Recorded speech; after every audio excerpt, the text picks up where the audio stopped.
I've learned something about myself recently that I don't quite know what to do with. I'm a huge fan of the cyberpunk genre. I've always been a fan of sci-fi, but Cyberpunk 2077 activated something in my brain because I've become infatuated with everything from the gritty neon aesthetic to the grungy electronic music style. Because of this newfound love of a genre, Deadlink caught my attention for a few reasons. The cyberpunk aesthetic, I was looking to play a first-person shooter, and it had a soundtrack I could buy with it. Deadlink takes place in a dystopian cyberpunk future, with cyber implants and rapid technological advancements being used by corrupt corporations to maximize profit and seize power.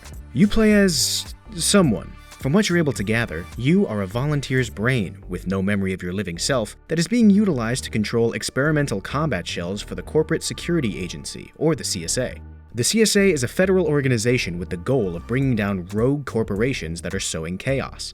Through the use of the Deadlink protocol, your consciousness is copied and run through simulations of taking down the organizations that are identified by the CSA as the highest priority targets. As you play more of the game, you meet more members of the organization, all with voice dialogue that helps build the world of Deadlink and provide additional information on the corporations and enemies you encounter. While there isn't a conversation system, the members of the CSA will often have new things to say as you complete, or fail to complete, runs in the simulation. Gameplay in Deadlink is best described as a roguelike arena shooter. You begin each simulation run by selecting a difficulty and a combat shell with a specific loadout of skills and weapons. Each combat shell has a shield and health value, a traversal and area of effect ability, a specific primary weapon with an infinite reserve of ammunition, and a secondary heavy weapon with a limited ammo supply that is restored through various means.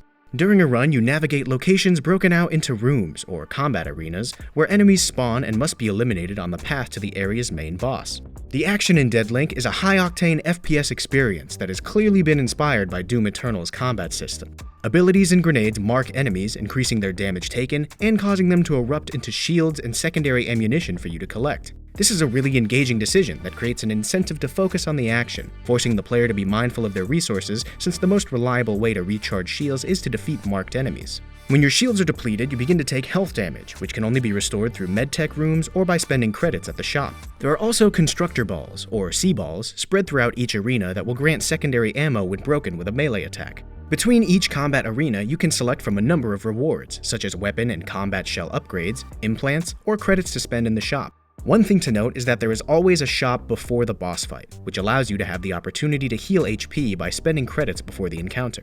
Defeating an area's boss will reward the player with credits, exchange provisions, or XP, and Turing tokens. XP and Turing tokens are the persistent currency that can be spent on permanent upgrades for your combat shells, and will occasionally be available as rewards for clearing combat arenas.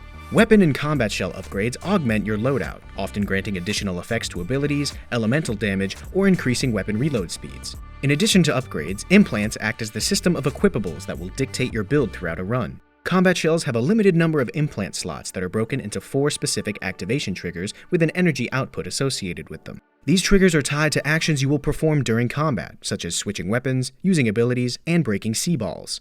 This is another smart design in my opinion, because it rewards the player for actions they will likely do anyway, but also forces the player to design a mental stack of what actions to prioritize during combat to maximize their damage output. Most implants will have an active and passive effect, and an energy cost that correlates to your activation triggers. Implants can be equipped in any slot to gain the passive effect, but the active effect is only applied if the implant is equipped in a slot that meets its energy requirement. Something that Deadlink leverages that I always appreciate in a roguelike format is a narrative element that is moved forward as you continue to play the game. Successfully completing a run in Deadlink will show a cinematic that appears to be visions of events prior to your being the Deadlink test subject. Dialogue from each of the NPC characters around the base of operations will also change and evolve, hinting at secrets to be uncovered by completing even more runs, and providing an additional motivation to continue playing the game.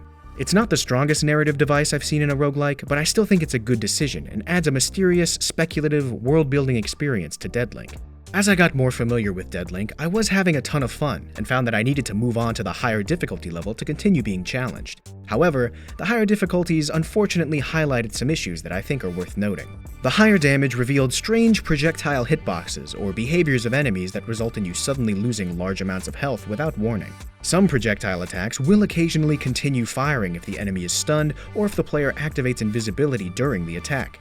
There were definitely instances where I stunned enemies or cloaked as they were starting a homing barrage attack, only to scramble as the barrage continued firing and tracking my location. Things like this don't happen often, but when they do and kill your run, it definitely incites a bitter feeling.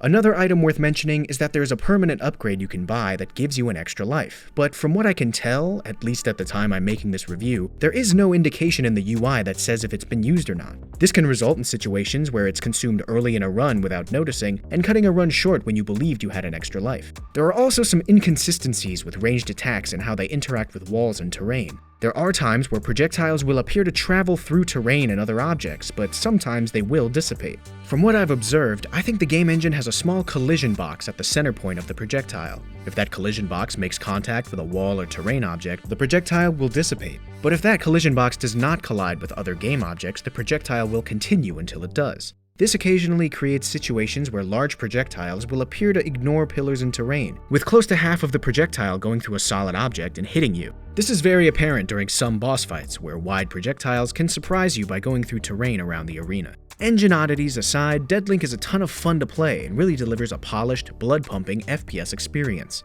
While each run contains the same bosses and enemies, the different combat shells, secondary weapons, and implants provide variety, but can still fall into the roguelike trap of bad luck on rewards spelling doom for a run.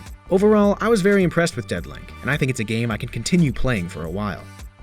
Thanks for watching, take care, and remember, keep having fun.